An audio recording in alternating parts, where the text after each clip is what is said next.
Afinal, o que seriam os Néfilins? Seriam anjos? Ou será que seriam gigantes? Ou talvez possa ser o fruto da união da linhagem de Sete com a linhagem de Caim? Nós já fizemos um vídeo sobre isso no canal, explicando sobre as principais teorias que existem a respeito do assunto. E este vídeo será uma continuação do vídeo anterior. O link do vídeo estará na descrição deste vídeo. Hoje vou passar um pouco daquilo que eu acredito que sejam os Néfilins.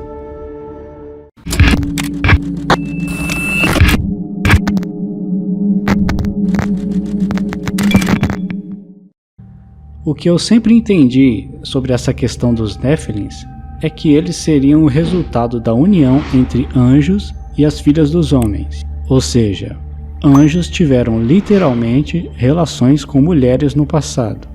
Então, no caso, os Néfilins seriam os gigantes, os homens de fama da antiguidade, como diz o relato bíblico de Gênesis 6:4. Porque na Septuaginta, que é a versão grega do Antigo Testamento, a palavra Néfil foi traduzida para gigantes. Havia naqueles dias gigantes na terra, e também depois, quando os filhos de Deus entraram as filhas dos homens, e delas geraram filhos. Estes eram os valentes que houve na antiguidade, os homens de fama.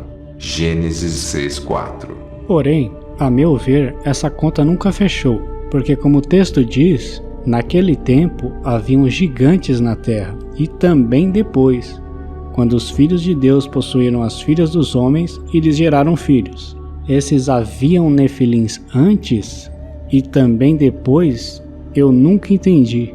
Eu já vi alguns dizerem que esses gigantes que haviam antes eram gigantes do mesmo nível de Golias, Og, rei de Bazã, como se fossem simplesmente um povo alto mesmo. E os que houveram depois seriam ainda maiores do que estes por serem seres híbridos, fruto da relação entre seres celestiais e seres terrenos. E isso explicava o porquê de, após o dilúvio, ainda haver aparições de gigantes na escritura. Entretanto, essa explicação também nunca me convenceu. Agora, se analisarmos a palavra no hebraico, o verbo nafal significa cair, e o plural masculino no hebraico é sempre ian. Partindo desse ponto, a tradução mais correta do texto seria esta: Havia naqueles dias caídos na terra, e também depois, quando os filhos de Deus entraram as filhas dos homens, e delas geraram filhos. Estes eram os valentes que houve na antiguidade, os homens de fama. Gênesis 6:4. Agora, conhecendo a tradução correta do texto, a pergunta que fica é: quem eram estes caídos? Para responder essa pergunta, é necessário antes entender que houve duas quedas distintas de anjos na Bíblia. É costumeiro as pessoas lembrarem apenas de uma dessas quedas, que seria a queda de Satanás e seus anjos. Mas houve uma outra queda, que é justamente essa relatada em Gênesis 6. Veja novamente. Havia naqueles dias caídos na terra. Esses que haviam naqueles dias, ou que haviam naquele tempo, como dizem outras traduções, seriam Satanás e seus anjos, ou seja, a primeira queda, que ocorreu antes da fundação do mundo. Quando Satanás se rebelou contra Deus e enganou a terça parte dos anjos, a terra e o homem ainda nem haviam sido criados. O fato da Bíblia revelar que naquele tempo haviam caídos na terra não é porque Satanás foi expulso do céu e lançado na terra, como é costume as pessoas acreditarem, mas é porque o homem Adão passou o controle do mundo a Satanás quando desobedeceu a ordem de Deus, comendo do fruto do conhecimento do bem e do mal. Então, esse termo caídos não significa exatamente que esses anjos foram expulsos do céu e lançados na terra, como é comum vermos aí em séries, novelas, filmes. Mas esse termo caídos, a meu ver, soa mais como uma espécie de desprezo da parte de Deus para se referir àqueles anjos. É como se Deus quisesse dizer assim: e naquele tempo haviam bastardos na terra, ou filhos ingratos na terra, ou até mesmo desobedientes na terra. É mais ou menos assim que eu enxergo. Eles são caídos porque pecaram contra Deus, então não exercem mais função no reino de Deus. Porque se Satanás tivesse realmente sido expulso do céu, o que ele está fazendo lá no livro de Jó, quando ele chega lá diante de Deus, na reunião dos filhos de Deus? Ele foi fazer o que lá se ele foi expulso? O problema é que as pessoas leem os textos de Ezequiel 28 e Isaías 14, que falam de Satanás, e reparam apenas naquilo que levou Satanás a se corromper, mas não leem o texto inteiro ou não entendem o texto inteiro, porque no texto existem coisas que ainda nem ocorreu, como por exemplo, Isaías 14, versos 15 ao 17, que diz: "Contudo será precipitado para o reino dos mortos, no mais profundo do abismo. Os que te virem te contemplarão, hão de fitar-te e dizer-te: é este o homem que fazia estremecer a terra e tremer os reinos? Que punha o mundo como um deserto e assolava as suas cidades? Que a seus cativos não deixava ir para casa?" Aí a pergunta que fica é: tem alguém zombando de Satanás e dizendo: é esse aí que debilitava as nações? Ou é esse aí que era o príncipe deste mundo? Em Ezequiel 28 ocorre a mesma coisa. Nos dois textos, Deus revela o pecado de Satanás e revela a sentença que ocorrerá com Satanás, como se ela já tivesse ocorrido, mas existem elementos nos textos que mostram que ainda não ocorreu, mas isso ainda vai acontecer. A sentença de Satanás ainda vai acontecer. Ele ainda vai ser expulso do céu, ainda vai ser lançado no inferno. E isso só ocorre lá no Apocalipse 12. Enfim, a gente já tem vídeo sobre esse assunto no canal, sobre essa questão de Satanás ter sido ou não expulso do céu, e o link desse vídeo vai estar na descrição do vídeo.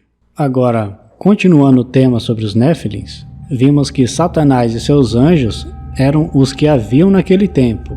Agora, veja a continuação do texto. E também depois, quando os filhos de Deus entraram as filhas dos homens, e delas geraram filhos. Estes eram os valentes que houve na antiguidade, os homens de fama.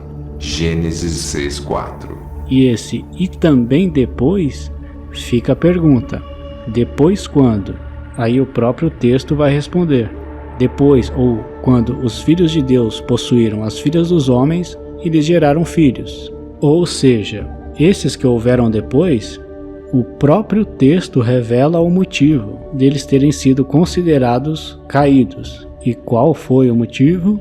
Possuíram as filhas dos homens e lhes geraram filhos. Estes foram os valentes, varões de renome da antiguidade. Então, esses anjos, eles abandonaram a sua natureza divina, sua natureza espiritual, se materializaram e tomaram esposas para si, assim como o homem comum faz. Os filhos que nasceram dessa união desnatural não eram pessoas normais. A descendência dos caídos eram valentes gigantes, tiranos, que já não bastasse a maldade do homem, também encheram a terra com violência, como diz o texto de Gênesis 6:13. Agora, qual foi o castigo dado por Deus a estes anjos? Em Judas 1:6 vai dizer: E aos anjos que não guardaram o seu principado, mas deixaram a sua própria habitação, reservou na escuridão, e, em prisões eternas, até ao juízo daquele grande dia. Judas 1:6. E 2 Pedro 2:4 apresenta a mesma narrativa. Porque, se Deus não perdoou os anjos que pecaram, mas, havendo-os lançado no inferno, os entregou às cadeias da escuridão, ficando reservados para o juízo. 2 Pedro 2:4. O pecado desses anjos foi tão grande que Deus os prendeu em cadeias eternas no Tártaro, no mais profundo dos abismos, até o dia do juízo, quando serão julgados. É importante frisar que Satanás enganou a terça parte dos anjos de Deus, se rebelou contra o seu Criador e enganou o homem, e mesmo assim ainda não foi preso. Porém, estes anjos já foram presos há milênios atrás e aguardam apenas o dia do juízo. Apesar de a Bíblia não se aprofundar tanto no assunto, convenhamos que, se o pecado desses anjos não foi se envolver com mulheres, então qual foi para tamanho castigo? O apóstolo Paulo, em 1 Coríntios 6:3, diz que havemos de julgar a anjos. É óbvio que esse texto de Paulo pode se referir também a Satanás e seus anjos, mas isso não muda o fato de que existem evidências bíblicas de que houve 2 quedas de anjos nos tempos antigos, por motivos distintos. Mas Satanás ainda será preso por 1000 anos, no milênio de Jesus Cristo nessa terra. Haverá paz e vida em abundância nesta terra, porque Satanás, o Deus da destruição, estará preso. Depois dos 1000 anos, importa que ele seja solto novamente por um tempo, e ele sairá novamente a enganar as nações, como diz o texto de Apocalipse 20, versos 7 a 10. Enfim, essa interpretação de que anjos vieram à terra, tomaram mulheres e geraram uma descendência de gigantes, não é vista com bons olhos pela maior parte dos estudiosos da Bíblia. Muitos entendem até como uma heresia interpretar dessa forma, porque também existem algumas perguntas que precisam ser respondidas em relação aos anjos, como por exemplo, seres espirituais podem se materializar? Ou Jesus disse em Mateus 22:30 que anjos não se casam nem dão-se em casamento. Então, existem essas e outras perguntas que precisam ser respondidas e em um próximo vídeo tentarei responder as principais questões que discordam desta linha de pensamento. Lembrando que essa é a forma como eu interpreto, segundo meu limitado entendimento sobre essa questão dos Néfilins na Bíblia. Não estou afirmando que essa é a mais pura verdade, mas, até o presente momento, é assim que eu enxergo este assunto Néfilins. Se gostou do vídeo, comente, compartilhe, e não esqueça de se inscrever no canal. Muito obrigado, e até a próxima.